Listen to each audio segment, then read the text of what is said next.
je vais vous parler de l'univers de la télé. Pas de toute la télé, mais d'un concept que toute la télé utilise, le télécrochet qui est repris à toutes les sauces.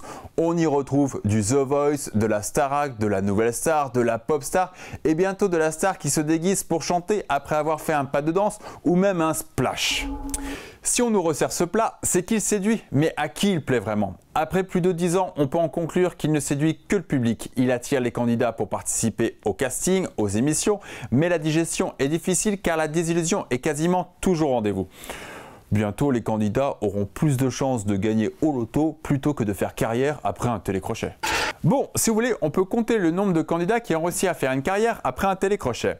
La Starac, 4, la Nouvelle Star, 3, Popstar 2, The Voice 1 et X Factor 0. Jean-Marc Morandini s'est interrogé dans son émission durant la nouvelle saison de la Star Academy sur ce que sont devenus les anciens candidats et je vous avoue que le constat est plutôt terrifiant. Il y en a qui ont abandonné la chanson et ont pris un travail stable, d'autres essayent toujours de percer comme ce vainqueur de la Starac qui a traversé la Manche pour au final chanter dans des bars. Le gagnant de X Factor est retourné dans l'anonymat et le plus désolant est encore un ancien candidat du château qui vit à ce jour dans des conditions plus que précaires. Parfois on se demande si on ne revit pas l'après-boys band. On pourrait se dire que c'est en mal que sur le nombre, la plupart des candidats ne peuvent pas y arriver, mais au final le vainqueur est aussi un Kleenex. Il fait le buzz un temps, voire un peu plus si la prod a orienté sa victoire, mais après avoir léché, on lâche et il arrive qu'on lâche.